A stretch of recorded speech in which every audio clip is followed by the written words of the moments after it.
the problems. Okay, so before going to the problems, let me do one slight change in the subscripts. Okay, so what we will do is this particular thing, you will, instead of h of e raised to j omega, I will be writing this as hd of e raised to j omega, which is desired. This is hd of n, which is the idtft of this, and this is the designed filter. So what we will do is, this is the design filter. So those changes is what we will ensure that, so that it's consistent with the book. Okay, so this is the designed filter, which is plain h of n. Okay, and then the Fourier transform of that is h of e raised to j omega. So this is how we will denote. Okay, so before going towards problems, I'll just explain how do we solve that. So you will be given, first of all, you will be given something called as hd of e raised to j omega, which is your desired frequency response.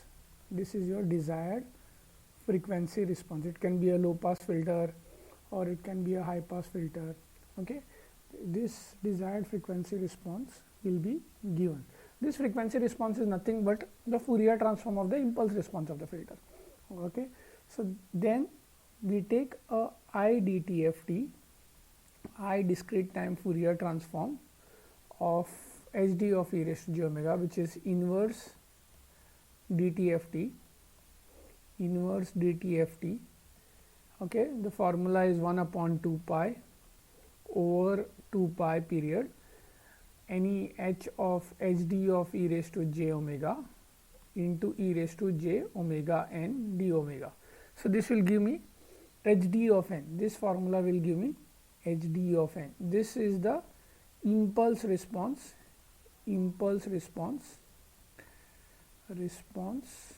of the desired filter. So again, we told you, right, that this is basically a non-causal, and it will be like a infinite. Okay, infinite in length.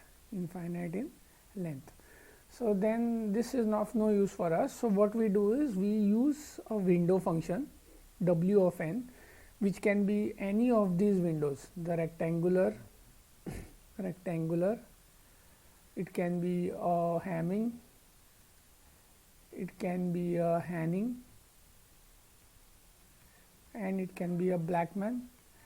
So all such windows will be multiplied with hd of n, and you will get your designed impulse response. So h of n will be hd of n into w of n. We will be given what kind of filter and what will be the length of the filter will be given. Okay, what kind of window, and m is the length of that window, which in turn turns out to be the length of the filter. So h of n will be, this is your designed filter impulse response. Okay, now from here, once you have this designed filter, you take a dtft of this, which is discrete time Fourier transform, dtft, that is discrete time Fourier transform of this guy, discrete time Fourier transform, and what you will get is the h of e raised to j omega, which is your designed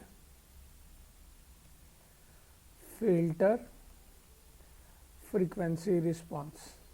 Okay, so this is how you will proceed to approach your problems. Like, you will be given this hd of e raised to j omega. Okay, or if you could be given hd of n also, that will make your life simple. If you are given hd of e raised to j omega, take a inverse dtft, get hd of n, multiply it with the window. You will be given what kind of window to use. If you are not told to use what kind of window, then you can choose any of these windows and multiply hd of n into w of n. W of n are these functions, which is rectangular is w of n equal to 1, and Hamming window is WH of n is equal to 0.54 minus 0.46 cos 2 pi n by m minus 1. W of Hamming window is this, and then the Blackman window. So any of these 4 windows if in specific. Okay, yeah, so this is how we will approach the problems. Okay, so now let's pick up a problem which is this. A low pass filter is to be designed with the following frequency response. So if you see, this is your desired frequency response. This is the desired frequency response which is given. It has to be like e raised to minus j 2 omega from minus pi by 4 to pi by 4, and outside that pi by 4 it has to be 0. So if you look at it, right, it looks like the magnitude is 1. It looks like a filter which is something like this, right? Hd of e raised to j omega, the magnitude of this guy is 1 from minus pi by 4 to pi by 4, pi by 4 to minus pi by 4 to pi by 4. It is 1, and it's got a phase response which is 2 omega. Okay, now it's linear, right? So you have to design, you need a linear phase response. If you look at this, 2 omega is a minus 2 omega is a linear phase response. So if this is the phase response that you want in your desired filter, you will always design a FIRfilter. Okay, so now it's been given to you on platter saying that determine the filter coefficients Hd of n if the function is defined as W of n, okay, equal to 1 equal to W of n equal to 1, 0 1 which is less than equal to n, less than equal to 4, and otherwise. Okay, W of this is basically a rectangular window which is given to you. Okay, and you are told to determine the filter coefficients. Also it has asked you, which I have forgotten to write, also determine the frequency response of the design filter. The frequency response of the designed filter. So this is again it is asked. Okay, so this is what you have to find out. So now first thing, right, you have been given desired frequency response which is Hd of e raised to minus j omega and Hd of e raised to minus j 2 omega from minus pi by 4 to pi by 4.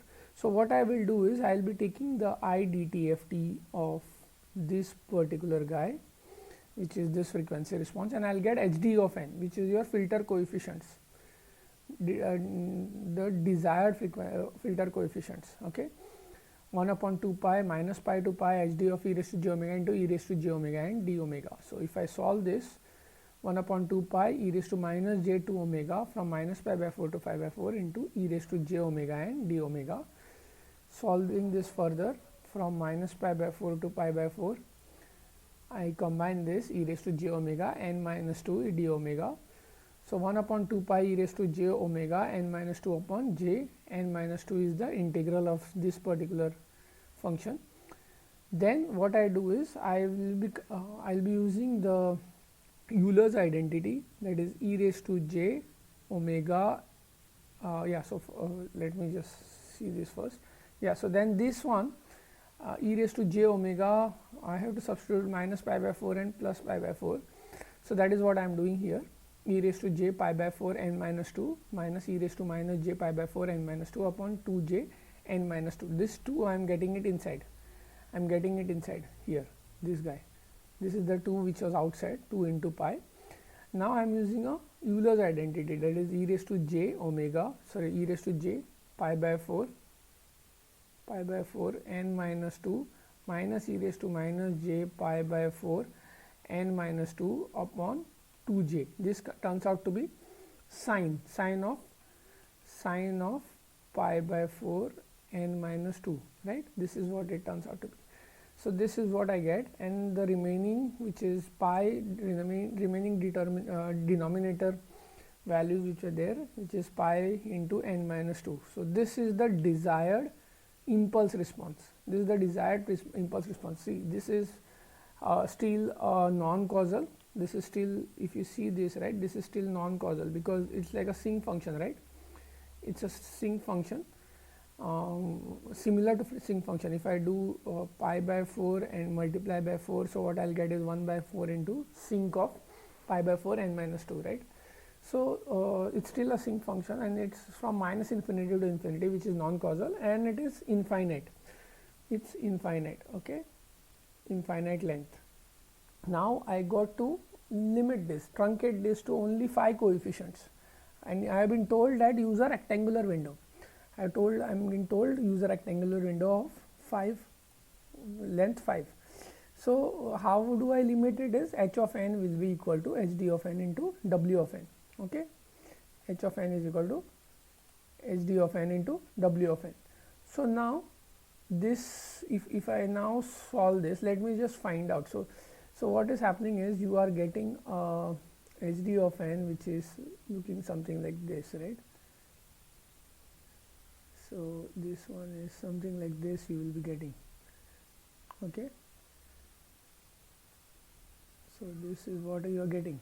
So it's going from minus infinity to infinity, and I'm multiplying this with a window which is 1, 2, 3, 4. Okay, this is what I am multiplying with.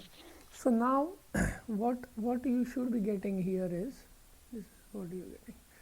Okay, what you will be finding out is I want to find out hd of 0 till 4. So I want to find out hd of 0, hd of 1, hd of 2, hd of 3, and hd of 4. This is what I want to find out. Okay, so that I can multiply with w of 0, w of 1, w2, w of 2, and w of 3, and w of 4, right? So 5 coefficients of hd of n multiplied with w of n. Others outside this interval it will be 0, right? So hd of any value multiplied by a 0 will be a 0. So I am not worried about those. So I will find out n equal to 0 till 4. hd of 0, when I plug it in, instead of n I plug in 0.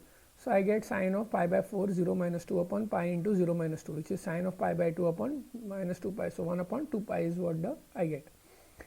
The second one is hd of a1, which is sine of pi by 4 into 1 minus 2 divided by 4 divided by pi into 1 minus 2. So it is sine of pi by 4 divided by pi, which is 1 upon root 2 pi. N equal to 2, which hd of 2 sine of pi by 4 2 minus 2 divided by pi of 2 minus 2, which is a 0 upon 0. So I am going to use L'Hopital's rule. Okay, L'Hopital's rule, and derivate it, the numerator as well as the denominator, with respect to n. I have a function which is sine of pi by 4 n minus 2 upon pi n minus 2. So I derivate numerator and denominator with respect to n. I get cos of pi by 4 into n minus 2, okay, into pi by 4, okay, divided by pi, right? So this divided by pi. So then I plug in as n tends to 2. So I plug in n equal to 2 here. In this case I get a value cos of 0 upon 0 into pi by 4 divided by pi, which is 1 by 4. Okay, so hd of 2 will be 1 by 4. hd of 3 I plug it in again simply, 1 upon root 2 pi, hd of 4 1 upon 2 pi. So if you see here, h of n is equal to h of m minus 1 minus n, since it's a FIR filter, right? This is a symmetric filter.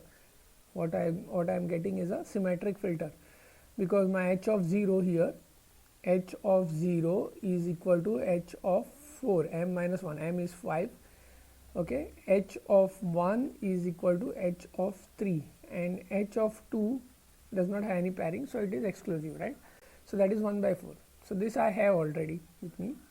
So now I will be, these are the coefficients which I have, 1 by 2 pi, 1 upon root 2 pi, 1 by 4, 1 upon root 2 pi, and 1 by 2 pi. So if you see, this is h of 0, this is h of 4, which are equal h of 1 and h of 3, right?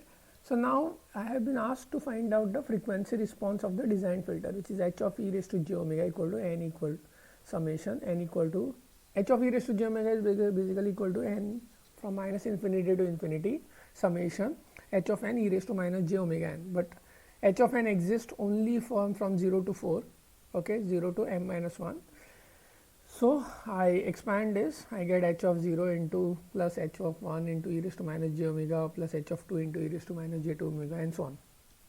So now this is a symmetric filter. So what I will do is I will be taking out h of e raised to minus j 2 omega outside. Okay, so what I will be left with is h of 0 into e raised to j 2 omega plus h of 1 into e raised to j omega plus h of 2 plus h of 1 into e raised to minus j omega plus h of 0 into e raised to minus j 2 omega. If you see, I have plugged in h of 0, h of 4 as h of 0 and h of 3 as h of 1. Okay.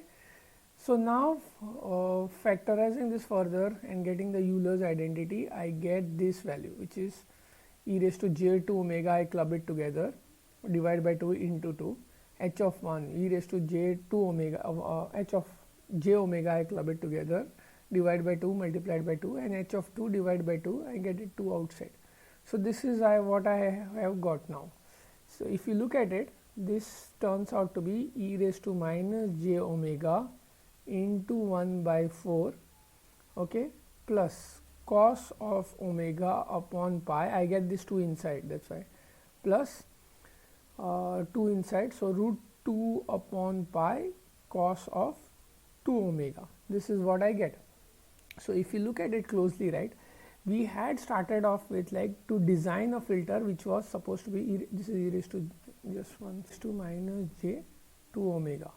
This is what my desired response was, minus j 2 omega. I wanted e raised to minus j 2 omega, but what I have got is 1 by 4 plus cos of omega divided by pi plus root of 2 by pi cos of 2 omega. This is what I am getting. So this is the magnitude, this is the magnitude, and the phase is minus 2 omega, right, minus 2 omega. So this is the design filter, h of e raised to j omega. This is the design filter. Okay. So in future, if you are asked any problem, you could solve the same problem using a different window. Okay.